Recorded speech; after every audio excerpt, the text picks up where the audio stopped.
To the first meeting of the Mayor's Golf Classic Funds Committee of this committee term. I really appreciate everyone joining this morning and your willingness to put yourselves forward for the committee. So the first item of business is to appoint the committee chair. Now, I'll take a nomination of, well, we need a mover and a seconder for committee chair. Someone want to move a nomination? Nominate Angela. Awesome, thank you. So you'll move Angela as chair. Elliot, do you mind seconding that? Sure. All right, and all those in favor of Angela as chair? Aye. Yes, I should vote first. Yeah, you're allowed. This is the case. One of those cases you're allowed to vote for yourself. Awesome, thank you. That carries. And now we'll do vice chair. Take a nomination for that. So I nominate Manuel. All right, thank you. Angela moves Manuel. Is there a seconder for that? Sure. I'll Elliot. vote for Manuel. Elliot. All right, and all those in favor of Manuel as the vice chair? Let's see. Yes. Yep. Perfect. That carries. Thank you. Angela, I'll turn it over to you. Thank you very much. And thank you. I'm so excited to meet you three and look forward to when Rob can join us. So, but first I'm going to start with the land acknowledgement. The town of Aurora acknowledges that the Anishinaabe lands on which we live and work are the traditional and treaty territory of the Chippewas of Georgina Island, as well as many other nations whose presence here continues today. As the closest First Nation community to Aurora, we recognize the special relationship the Chippewas have with the lands and waters of this territory. They are the water protectors and the environmental stewards of these lands. As a municipality, we join them in these responsibilities. We further acknowledge that Aurora is part of the treaty lands of the Mississaugas and Chippewas, recognized through Treaty Number 13, as well as Williams Treaties of 1923.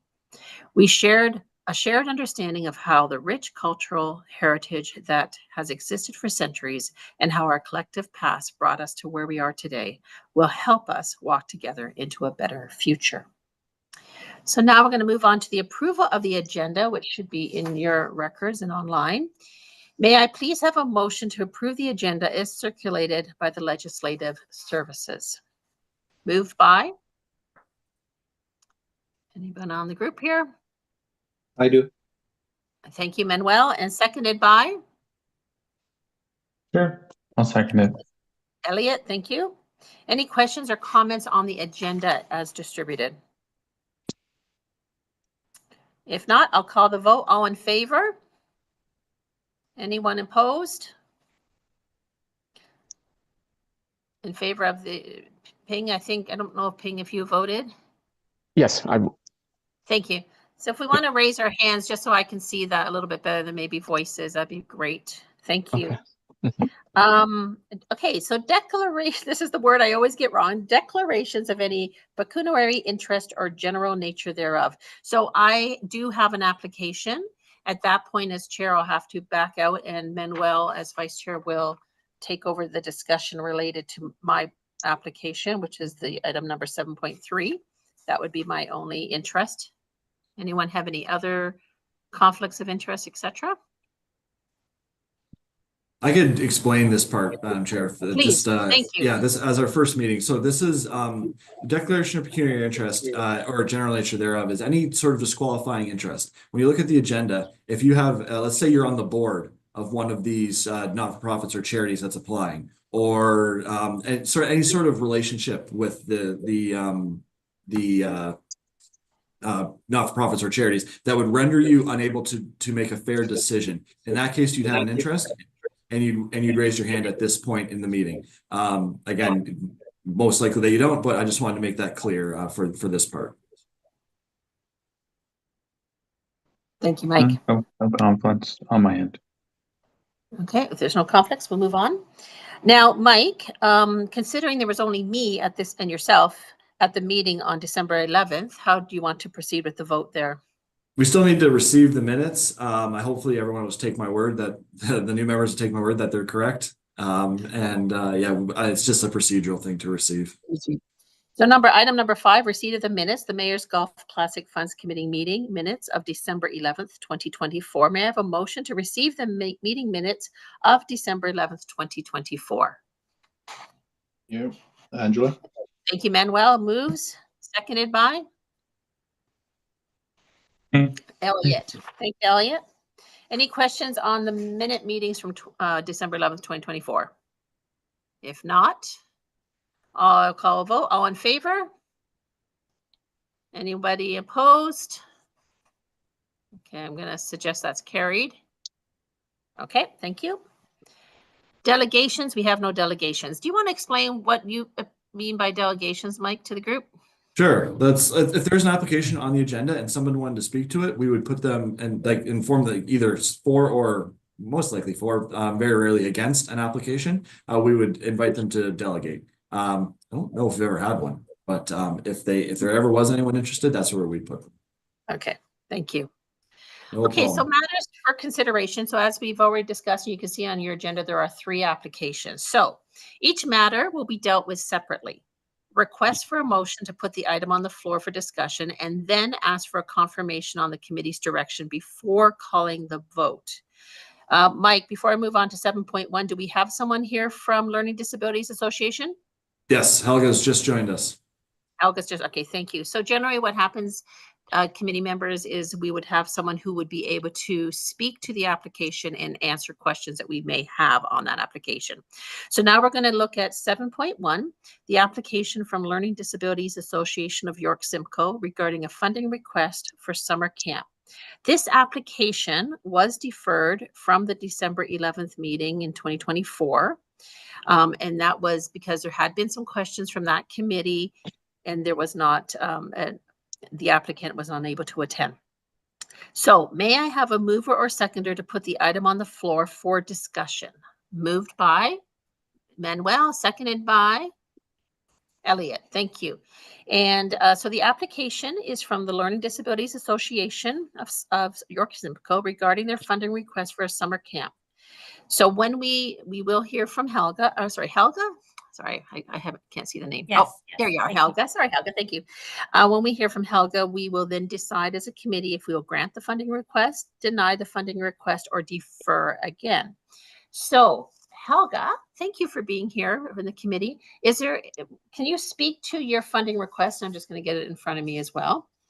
Absolutely. And Thank then you. definitely if there's questions from the committee as Helga finishes, please don't hesitate to ask. Helga, thank you. Thank you very much. Appreciate your time. We have run a camp in Aurora for about 20 some years, and we have actually received very generous funding from you in this particular event from the past. So what we are looking for is to subsidize all the students that come to the camp. So that's where the funding would be allocated to just the students attended. So it includes swimming, it includes all their activities they're doing. So the social skills camp, it supports children that are aged 7 to 12 who struggle with their social skills. Students with learning disabilities will have struggles with social skills. And so it's a camp that is a clinical approach to how they are, they practice their activities and how they learn to get along with each other. There's topics around bullying, how to join a team, how to control emotions. So it's effectively what the camp is created for. And as I said, we've been running it in Aurora quite successfully for quite a few years. And of course, we already have the requests for subsidies and etc. So that's what we're doing. Is there a fee? Is there a fee to join your camp? Yes. Yeah, it's a $500 fee. How long's the camp again? Sorry. A week. And so when you do provide subsidies, how much on average would the family be paying then? $0. 0. So you give a full subsidy. Okay, Yes. thank you. I'm sure it says that somewhere here. Question. So you are saying that the program is going to offer to low or medium income families. So do you have a standard? Do you have a specific standard, or you based on a CIS standard? What do you define by the low or medium income? We base it on what your region assessments have been done for meeting. Sorry, I'm just trying to remember the name of the document, but it's basically based on a study done in your region by your region. And we base that standard of low income to medium income into what the statistics are. Okay, yeah, thanks. Thank you. Any other questions for Helga? Helga, sorry, you are requesting $5,000. Is the intent to sponsor 10 families? That's correct. So basically the 5,000 is divided by the students. So each student will receive full subsidy. We have other costs that are needed that we already have funding for. So what we're doing is hoping to get, when we get sponsorships or in this case, the money we're asking from Aurora is to cover the cost of the students. So everything else is taken care of. If we don't have subsidies available, then we would have to charge. And so we know that for families that have low income, it's difficult for them to get to a program that is clinical and specialized to support their children's needs. So that's why we look for funding just for that, low income to medium income. And we do have a process, by the way, for selection, I like to mention. So when families apply, they actually have to go through a subsidy process. So they provide proof of income. And that's how we ensure that the families receiving the support are actually within the medium to low income. So then you are going to provide the list of the names of families that have received this allocation if you do get this grant from us. Well, for privacy reasons, I really can't. No? I can't provide that kind of information. I can provide a report, absolutely, but I cannot provide names or details. I can provide information on the income and the percentage and such, but yeah, unfortunately just more for me is that, yes, if you were given the grant, that the money was used where you said it was going to be used, right? So I'm just being, absolutely.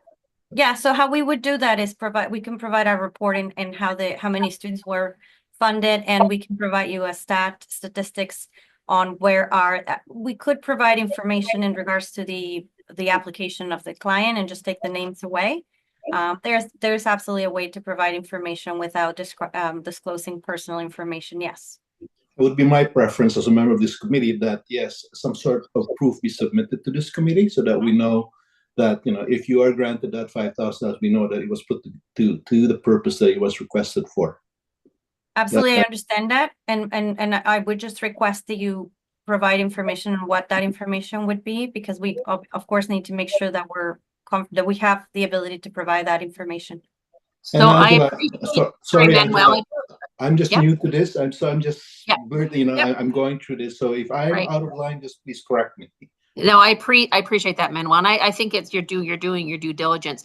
It is been the practice in the past, and it is something that we would probably want to discuss. We generally don't ask for follow-up once we grant the funds, only because it's just not something we've done as a committee. As Mike mentioned earlier, they have vetted the applications before they come to us, so they know it is a reputable organization requesting within their time frame to request. They haven't had monies in this year, etc. So we haven't asked for data after the fact. I'm not suggesting that that's not something we should not be doing or should do, but again, I think Mike would be best to speak to that. Mike? I'd be happy to, Madam Chair.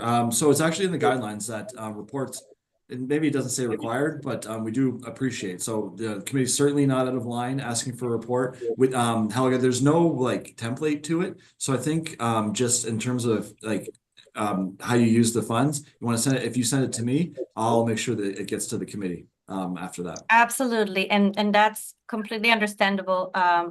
Just mentioning that, Manuel, it's totally okay to, as an organization, for us to provide. Sometimes what we provide is a report on how we do the process, like how do you determine a family needs low income, or has low income. So we would share the application of how we ask families, what information we ask for. And what I'll do is I'll send that information to Mike, as well as at the end of it, what we would provide probably it'd be a number and a percentage. So if we start to ensure all the funds are used, of course, right? And we would send a percentage of this for low income, this for medium income. We can send testimonials. I always like to send testimonials. So absolutely, I will send something. And Mike, just to clarify, you would like me to send all of this after the fact, right? I can't Yeah. send the process if that would help the committee look at the how we do it in terms of the subsidies now. But yes, of course, I would assume at the end, yes. That's yes, absolutely. After I think it's how the money was spent. So after it was spent, of course, and so yeah, it might. Yeah, that's the thing is that these things don't generally happen for 6 months, even longer. So, but yes, after the fact would be great. And I do appreciate that question, Manuel, and I think it is a good practice for us to consider on bringing that up to the applicants. And I have been a benefit to seeing some of the comments that have come back when like the other charities who have responded positively and appreciatively.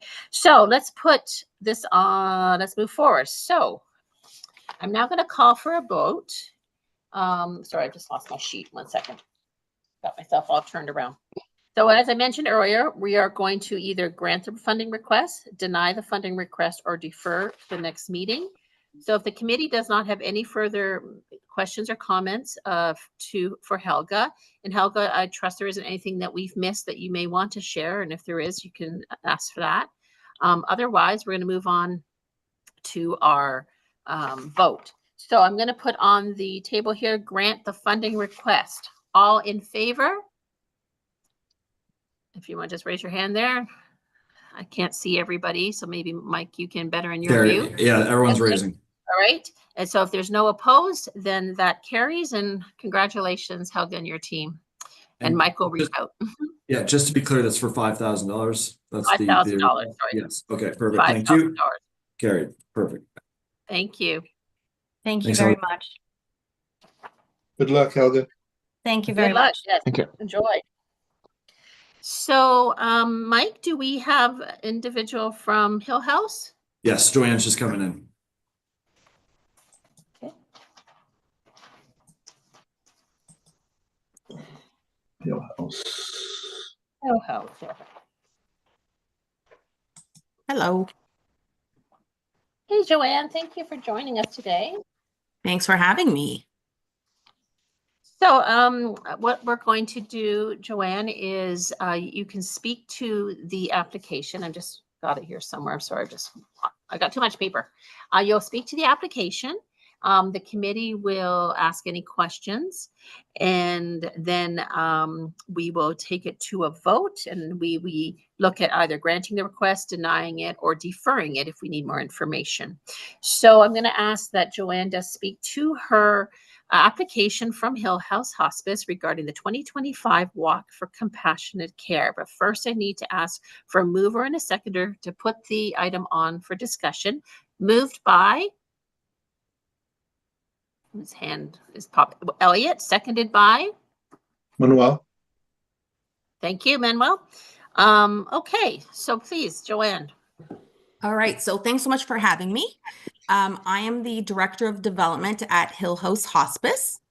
Hill House is a 3-bedroom home located in Richmond Hill. We are the first residential hospice in York Region and the second residential hospice in Ontario. We do consider ourselves a leader in hospice care. We were founded in 1998 and have a long history of providing expert medical care and compassion to individuals facing a life-limiting illness. So over 85% of our patients who come to us have a cancer diagnosis. We're also known to have a high staff to patient ratio that allows us to provide excellent care and services. So for example, for 3 patients, we always have 1 nurse and 1 personal support worker, in addition to physicians, therapists, and volunteers, and that's 24 hours a day. Our care and services are provided at no cost to patients or families, so we are accessible to all. And approximately 50% of our annual funding to operate comes from the Ministry of Health. The remainder are donations from the community. So your funding of Hill House has a direct impact on our patients and families. Patients are provided with pain and symptom management, but they're also given compassion, dignity, and respect as they navigate their end-of-life journey. And we believe that everyone should live life fully until end of life. And beyond the traditional medical approach, patients are also provided with services that include music therapy, aromatherapy, reflexology. More recently, we added dog therapy. And often you'll find that patients get better when they come to us. And I had the privilege to work with one of our patients, Kathy, and in her words, she would say to me all the time, "This house is alive and I feel like a princess here." So for caregivers, they can go back to being spouses and children and grandchildren again. So Dr. Brian Berger, who is our medical director, has said to me, one of the hardest things is to be a caregiver and take care of a loved one at home. So when families come to Hill House, they can physically like exhale and take on the role of a family member again and leave everything else to us. So recently, I also had the pleasure of speaking to Chrissy, and Chrissy told me her dad could be her mom's childhood sweetheart again. And her parents had their 50th anniversary this past Christmas Day. So we created a beautiful date night and meal for them to celebrate. So every single day at Hill House, you see the impact that donor dollars have. We would be grateful for your ongoing support to help patients and their families. Thank you. Thank you, Joanne, very much for that overview. Appreciate that greatly. Does the committee have any questions or comments for Joanne? Manuel? I do have a question. Sorry, Angela. No, I'm glad you have questions. This is great. You mentioned ongoing support. So Aurora has supported your hospice before? So we received funding last year. So we were very grateful to get the town of Aurora to support us last year. That was our first time. Okay, and I believe you're allowed 2 in a row. That's it, Angela? Correct me if I'm wrong. That is my understanding, correct. So this would be, if approved, it would be our second year being funded. Thank you. Any other comments or questions for Joanne? Joy, I have questions from me. So based on because I saw that you are almost take care of 120 patients annually. So where are these patients come from? I mean, are they mainly from York region, or do you have a limit on the regions, which are the unaccepted patients from Richmond Hill, Aurora, or do you have any limitation on that? Yeah, great question, Ping. So we don't have any borders, right? So most of our patients do come from York region, and they do come from the surrounding community. We are located in northern Richmond Hill, but anybody can come to us. We do have 100% occupancy rate, and patients who come to us do spend about 7 to 10 days in the house with us. And then we triage patients based on need and who might be in a higher risk situation to come in terms of being admitted to Hill House. Okay, yeah, thank you. Thank you. Okay. Any other questions? Otherwise, Joanne, is there anything that we have missed that you'd like to share? Or we'll go to the vote. No, I think I'm pretty good. I've been working there for the last year and a half, and I do have a healthcare background, and of course I work in fundraising and marketing, and it's a very tangible, hands-on difference that donor dollars make in the house, and you can see it every single day. So, my goal is to spread the word to more people like you and to raise more money so that we can continue to offer our services. It is a much needed service. We talk a lot about how we celebrate babies being born, but as importantly, when somebody takes their last breath, we will all be there at that. Well, we all have a moment to be there, and we want to make sure that people have compassion and care and really, have a wonderful experience going through that end of life journey. Thank you. Thank you then. So we're going to start with the vote. The committee again provides direction to grant the funding request, deny the funding request, or defer the funding request to a future meeting. So to grant the request, all in favor? So I've already asked about, there's no more comments. We'll take the vote. All in favor to grant the request? And is there anyone opposed? Can't see. Elliot, you're okay there?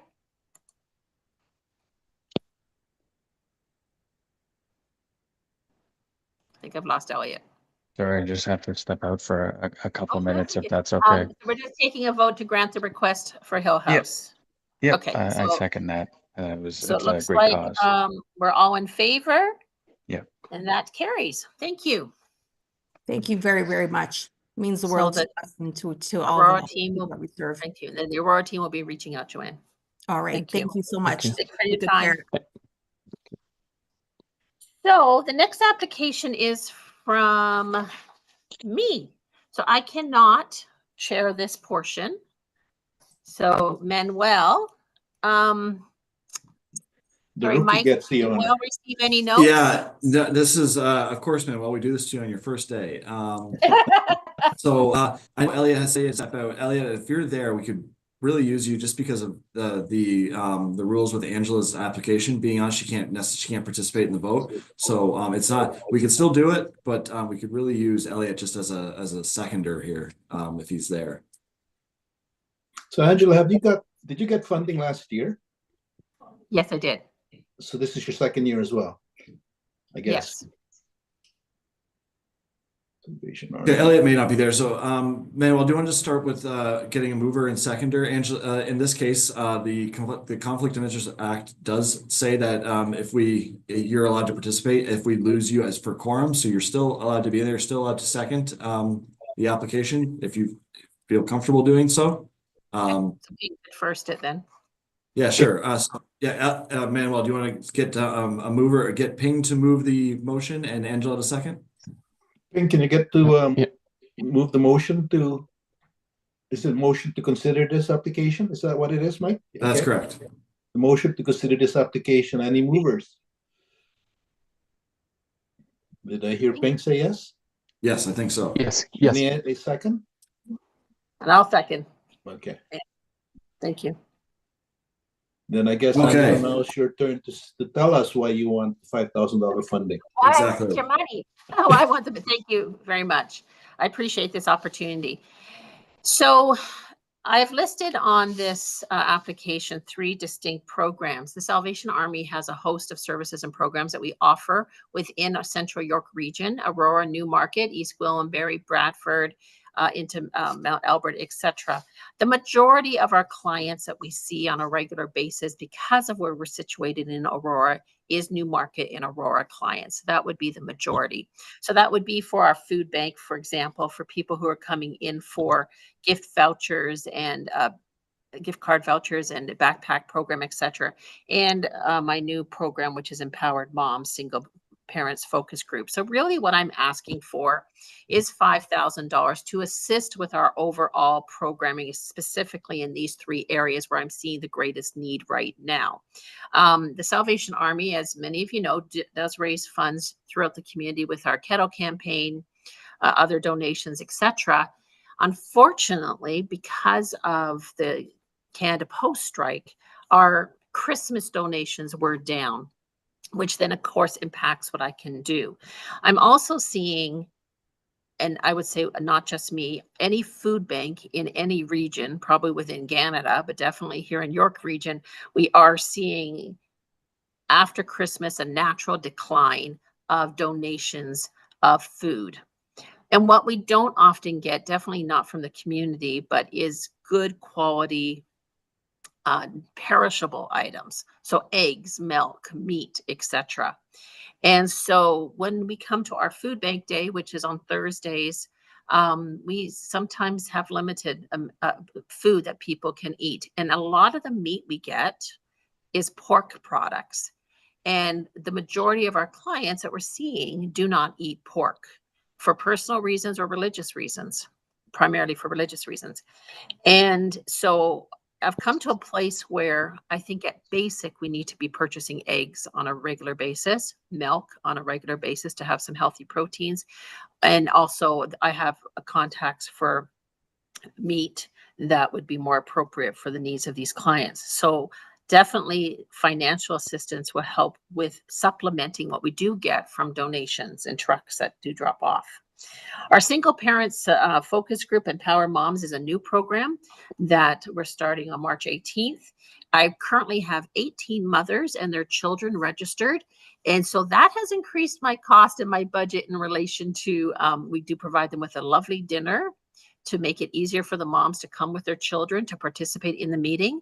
The children will have childcare, and then the moms will be sitting with mentors to discuss issues related to being a single parent. Things like finances, guilt, child rearing, work, home balance, overall emotional wellness, etc.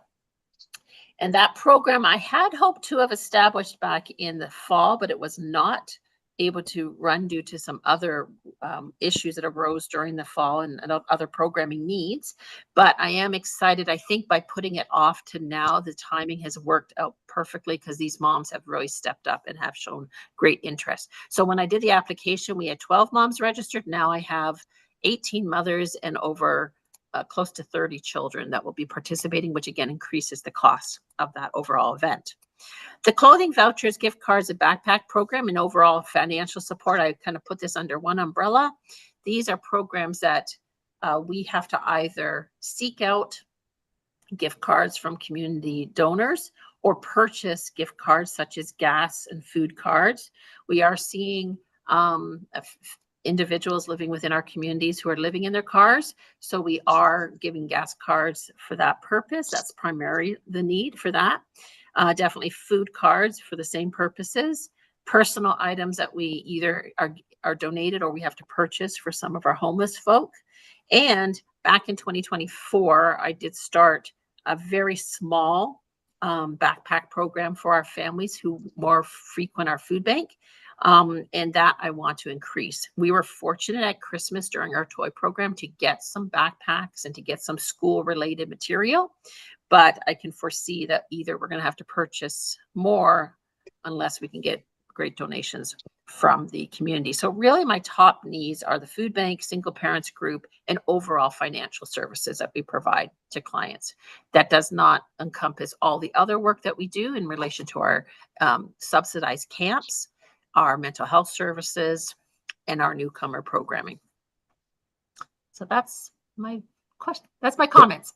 So Angela, you presented to us a very broad aspect of what Salvation Army does. My question to you is, if you did get this grant, which particular program are you going to specifically put this $5,000? You can't put this in. It's a very big. Thank you. I'm going to try to diversify. So I would probably put my most real need right now is a food bank. So I foresee so I'm under one, so my budget is under one budget. So funds that come into that one budget, I can then play with it according to the need. The need I'm going to really focus in on is the food bank, definitely, because that's where we're seeing greater numbers coming in more regularly. And right now we're seeing about 18 families. I want to be able to support 20 to 22 families. We're very small. We're not like the pantry in Aurora where they're seeing, 1,000 families or so a month. But we are seeing an increase in the need of people who can't get into those other food banks within a timely we're all booking about a month to 6 weeks out. So if I can increase the number of people that I can serve in our food bank, I need to therefore increase the amount of food we have available outside of food drives that I'm working on. I do need to purchase some items. So I would be putting the lion's share of the money into our food bank. So probably around 3,000 in order to help for the next few months. And then the single parents group at minimum 1,000, because again, that has increased my budget for food for this event. It's 12 weeks. So it's 12 weeks of where I'm budgeting roughly $10 a head for that. Probably I would put only what's that, $1,000 roughly into our gift card program. So really the lion's share going into our food bank. Angela, my question is regarding the food. Do you need to do you order the food from restaurant, or do you need to prepare the food by yourself? Oh no, not for the food bank. You're talking about the food bank? Yeah, I'm talking about the food, because they're saying that the food provide the food to. Oh, okay, I see. The food It's bank, not you mean? Yeah. Yeah, so it is, no, we're not preparing a meal. Okay. That we are, that particular, the food bank portion, the part, sorry, that we're preparing a meal for is the single parents focus group. So yes, that one I will be getting either caterers. We're going to have a day where the families are going to cook their own meal as a cooking class. So yeah, that one, it would be catered. Okay.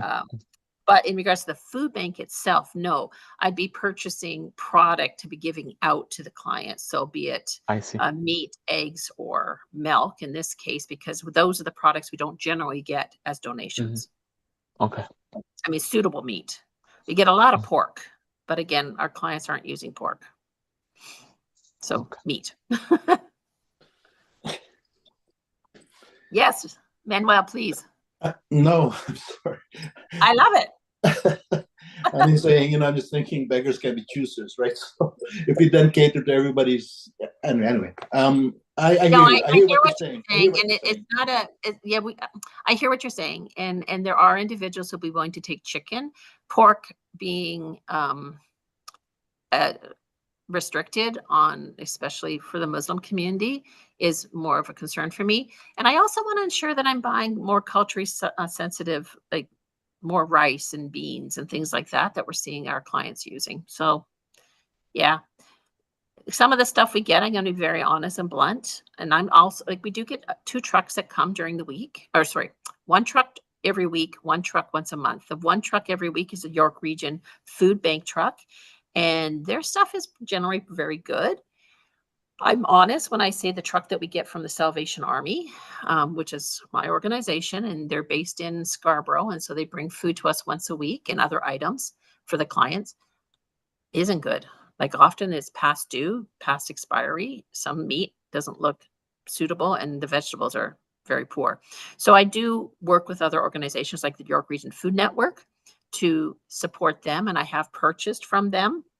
And when I do need to purchase from them, I would rather go to them than a grocery store because it supports their work in the community. We also have today our affordable food market, which is in partnership with the York Region Food Network, and any leftovers on that market come into our food bank. So I'm looking at ways to supplement what we're already getting as donations, that some of it is not suitable for consumption, to be honest. Yeah, so it's a balancing act that I have to do every week in ensuring that we have the food for the families that are coming in. And I would honestly tell you, the clients are, do I get complaints periodically? Of course, you're always going to get complaints, but the non-complainers outweigh the complainers. And they've also really appreciated that we've gone to a shopping experience where they get to choose their food, which is also helping us to some degree, because then people aren't just getting a packed box of items that they wouldn't necessarily use. So we're not wasting food. They are choosing the food that is best for their families. So I appreciate your commitment to the cause, Angela. I appreciate your efforts. no, I appreciate your comments. This is great, and questions. I guess the next step is to move it for any questions from the committee members for Angela. Any more questions? Am I free then to move this forward to get, is it the next step then to move this forward to get approval for this grant? That's correct. Just a vote to confirm to approve the $5,000 funding. Okay, so I call a vote to approve the $5,000 funding for Salvation Army. Looks like it carries, Mr. Chair. Thank you. Thank you very much. I appreciate that. And I appreciate the questions. Awesome. Thanks. And thanks for your help this morning, Manuel. It'll be easier next time, I promise. Mike, are we done with the official? I have questions about this committee. Am I allowed to ask that question? Sure. My understanding when I volunteered for this is and it's exactly what we're doing, but I've noticed that 2 or 3 of the clients are outside of Aurora. So, I was thinking I was keeping the funds within the town of Aurora because we raised it for Aurora, right? So I don't know. I just want clarification on that because it's being vetted by your group. Your group vets all the application. Yep. And those are important questions. And that's one of the things that the committee should be considering when they're deciding about granting funding. So the guidelines say there has to be substantial benefit to Aurora residents. It doesn't say that it has to be based in Aurora. So one of the things that I tell people when they're submitting applications, or tell groups, nonprofits, whoever, when they're submitting applications, is you have to demonstrate the benefit to residents of Aurora.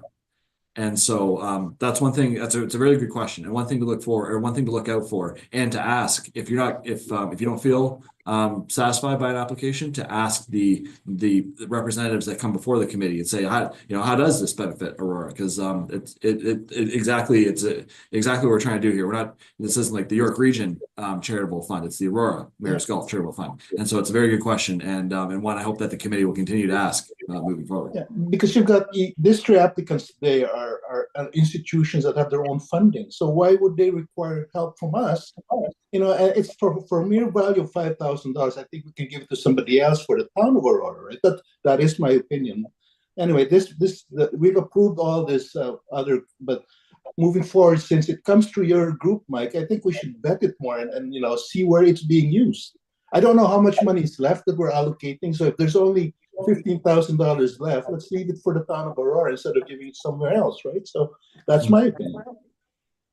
I certainly appreciate it. I would just say that there's $210,000 in the fund, and the requests are legitimate, and if they're benefiting Aurorans, I generally think that we're gonna ask the committee to make a decision on it. I guess we have to spend the money somehow, and so we take personal requests as well.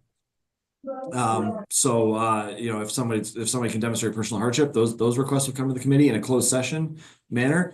But I'm just looking at the ones that we've historically have given to. I'm just looking at the spreadsheet now. Like Abuse Hurts, Aurora Cares Action Team, Aurora Lions Club, Aurora Sports Hall of Fame, Big Brothers, Big Sisters, Canadian Center for Abuse Awareness, Canadian Mental Health Association. So it's very, they're Canadian Mental Health Association, right? It's a national organization, but like when their local chapter is helping Aurora residents, it's very appropriate for the committee to give out funds to them. Sure, yes, as long as that's why it's for Aurora, right? That's my point. Is the money should be spent for Aurora? Yeah. Absolutely. 100%, and the organizations who receive the funding, whether they're in Newmarket or Richmond Hill, they understand that it's meant to assist Aurorans. Yeah. Okay, thank you again for the questions and for the concerns for our people here. So I'm going to move on to point number 8, informational items. So we have no informational items. Again, Mike, maybe you can speak to what an informational item might mean. An informational item would be if I was to propose different funding guidelines. If I wanted to go to council and say that we should scrap the two consecutive year rule or any sort of anything, I would pose it to the committee in informational items before I went to council, just to get the committee's thoughts. Very rare that we'll have an informational items. Almost always just applications for the committee to consider. Thank you.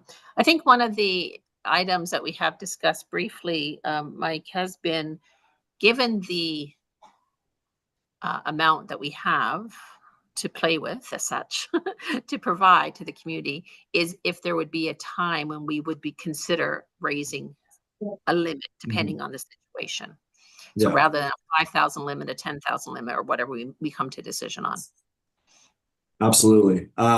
We're in a weird spot. If everyone's just got a second here. So 2021, we gave out $16,000. 2022, $16,000. 2023, $16,000. I don't know, to all different charities. I don't know how that all worked out to be the same every year, but anyways, 2024, $101,000. So we had a big communications effort last year, really spread this out to different charities and not-for-profits, and the response was big. And so I'm kind of hesitant to change anything right now because I don't know how much we're going to give out this year. We could be a very similar year because a lot of the organizations that came last year haven't got their 2 consecutive years yet. So I think I'd like to get some more data before, and then come back to the committee about, over 2 or 3 years, this is our new normal in terms of how much the fund is giving out. What does that mean for how much charities and not-for-profits can ask for, and do we still like the 2 consecutive year rule? So if everyone's comfortable, I'd like to just get some more data before I bring any suggestions back to the committee. At the same time, if you have any suggestions for me, don't hesitate to get in touch. Very good. Thank you, Mike. Okay, any new? Mike? We wish for that. New business. Does anyone have any new business? If not, I will now adjourn the meeting. May I have a motion to adjourn? Manuel, a seconder? Ping, maybe? Are you there? Yes. Thank you. Sorry, you're not on my screen now. My screen is condensed. Thank you. So it was moved by Manuel, seconded by Ping, all in favor to adjourning the meeting. And that carries. So thank you very much. I so appreciate meeting.